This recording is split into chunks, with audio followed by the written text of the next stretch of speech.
Hello friends, welcome back. I am Raju stock analysis में आपका स्वागत है। आज हम जिस स्टॉक की बात करने वाले हैं उसका नाम है B and A packaging India limited. इसका शॉर्ट नेम है बा पैकेजिंग लिमिटेड। तो आइए सबसे पहले हम इसके फंडामेंटल देख लेते हैं, बाद में चार्ट में टेक्निकल पैटर्न की बात करेंगे। अब इसकी शेयर होल्डिंग पैटर्न हम देखें तो पब्लिक के पास 27% जितनी होल्डिंग हमें यहाँ नजर आ रही है। उसमें भी 8% जितनी होल्डिंग तो बड़े इन्वेस्टर के पास है, यानी कि पब्लिक के पास केवल 19% जितनी होल्डिंग है। डीआईएस के पास बिल्कुल होल्डिंग नहीं है। एफआईएस के पास 0.37% की होल्डिंग है। बाकी की सारी होल्डिंग प्रमोटर के पास है। अब प्रमोटर ने इस कंपनी में 72% जितनी होल्डिंग मैनेज कर रखी है, ये बड़ी अच्छी बात है। उसके आगे बैलेंस शीट में हम देखें तो इस कंपनी के ऊपर सिर्फ 2 करोड़ का कर्ज है। उसके सामने 78 करोड़ का तो रिजर्व है। अब 78 करोड़ के रिजर्व के सामने सिर्फ 2 करोड़ का कर्ज बड़ा मामूली सा कर्ज है। और 2014 से लेकर अब तक का जो हमने रिजर्व का डेटा देखा तो इस कंपनी में हर साल रिजर्व बढ़कर ही आ रहा है।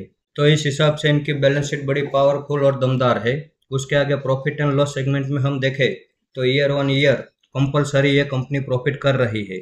जैसे इस कंपनी में रिजर्व हर साल बढ़ रहा है, ठीक उसी तरह इसी कंपनी में प्रॉफिट करने की क्षमता भी हर साल बढ़ रही है। आप यहाँ पे देख सकते हैं 2014 में ये कंपनी एक साल का प्रॉफिट सिर्फ 2 करोड़ का किया करती थी, जबकि इस साल इस कंपनी ने 10 करोड़ का प्रॉफिट किया है। यानी कि इनकी प्रॉफिट करने की क्षमता भी बढ़ रही है। अब मार्केट कैप में हम देखें तो एक छोटी सी कंपनी है, लेकिन इसका बिजनेस मॉडल काफ़ी अच्छा है। अब जैसे आपने देखा कि इसके फंडामेंटल में कहीं कोई खराबी नहीं है।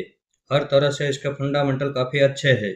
और इतने अच्छे फंडामेंटल वाली कंपनी को हम ऑल टाइम हाई पे नहीं, ऑल टाइम हाई से 53% की गिरावट पे बाय करने वाले हैं।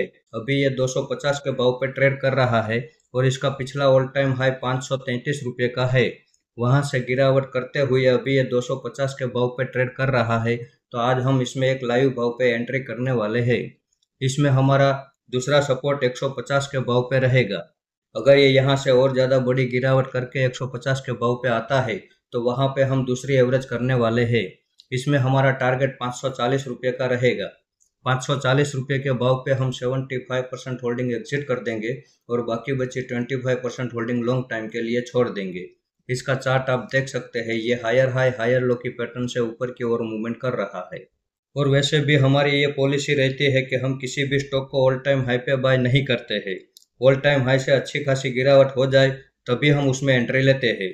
अब ऑल टाइम हाई पे वैल्यूएशन अक्सर महंगे हो जाते हैं और हमें महंगे वैल्यूएशन वाले स्टॉक नहीं चाहिए। हमें सस्ते वैल्यूएशन वाले स्टॉक चाहिए, क्योंकि हमें प्रॉफिट बनाना है और बड़ा प्रॉफिट बनाना है। तो जब उसके वैल्यूएशन सस्ते हो जाए तभी हमें उसमें इन्वेस्ट करना चाहिए। जब तक उसके वैल्यूएशन सस्ते नहीं हो जाते तब तक हम उसमें इंतज़ार करते रहेंगे। अब स्टॉक सिलेक्शन करने का हमारा जो तरीका है वो तो पावरफुल तरीका है ही, लेकिन उसी स्टॉक में सही सपोर्ट ढूंढने का जो हमारा तरीका है वो तरीका उससे भी बड़ा पावरफुल तरीका है। और उसी वजह से हमारे बहुत सारे स्टॉक ऐसे हैं जो हमारे पहले सपोर्ट से ही बाउंस बैक करके अच्छी खासी तेजी की रैली करना शुरू कर देते हैं। तो इस कंपनी के ऊपर हम भरोसा कर सकते हैं। इस वीडियो को आप मेरी ओर से बाइंग या सेलिंग की रिकमेंडेशन ना समझे, ये मेरा पर्सनल व्यू है जो मैं आपके सामने शेयर कर रहा हूँ। ऐसे ही अच्छे अच्छे टेक्निकल और फंडामेंटल वाले स्टॉक में आपके सामने लाता रहूंगा।